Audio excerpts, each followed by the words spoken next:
Welcome back. 20 million people in Bangladesh are slowly but surely being poisoned. That's according to a new report from Human Rights Watch.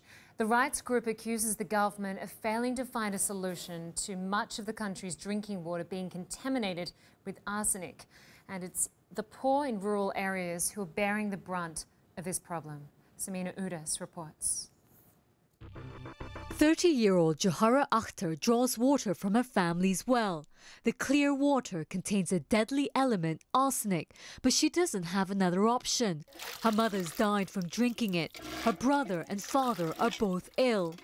The problem is widespread and well known. The fix, simple but costly, according to Richard Pearshouse of Human Rights Watch. Water from 150 meters down is usually safe. It's usually arsenic-free. Water from just 30 or 50 meters down, that's the water that is usually contaminated with arsenic. The problem in Bangladesh is shallow tube wells, the wells that go just 50 meters down. To get 150 meters down, that costs approximately $1,000.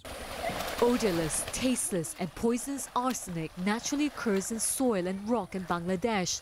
Deeper wells bypass this toxin, but Human Rights Watch says tens of millions of people living in rural and poor areas of the country need the government to provide these deeper, more expensive wells.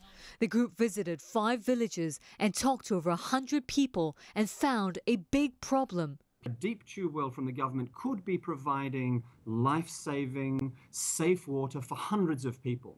But what I saw when I went to the villages was a different situation. There would be a few government tube wells in those areas, but they would be in private people's houses. They'd be in someone's backyard locked up behind a shed, and they'd be used by that person's immediate family, so 5 or 6 people. There are thousands of people in that one village who are still drinking contaminated water from their wells. They know the arsenic is contaminated, but they have no alternative because the government water points are used by private families who have got them through political connections. And even when the government tries to install deep water wells in villages, Pearshouse says it's not getting it right. Bangladesh has mapped to an incredibly precise degree where the arsenic is in its groundwaters. There are extensive maps at an incredibly detailed level across this country.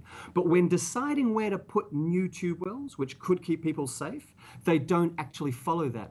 Human Rights Watch hopes that by again drawing attention to the issue, the government of Bangladesh will take its recommendation to adopt a national plan to end arsenic exposure and provide millions with access to safe water. This problem came to the world's attention 20 years ago.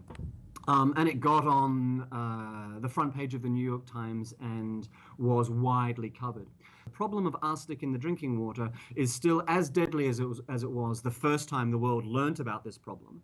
Now, we reached out to the Bangladesh government for a comment on this Human Rights Watch report. The Director General of Health Services, Dean Mohammed, said he was not aware of this report, but he did say, and I quote, "Arsenic in water in rural Bangladesh is a problem, no doubt, but it's not very serious. The government has been setting up healthcare facilities and community-led programs to educate people about arsenic in water for years. We are trying to stop villages from using tube well water and asking them to use boiled surface water instead." Samima Udas, CNN, New Delhi. Still to come, stronger privacy for more than 1 billion people worldwide. We'll talk about WhatsApp's latest move to protect its clients' privacy.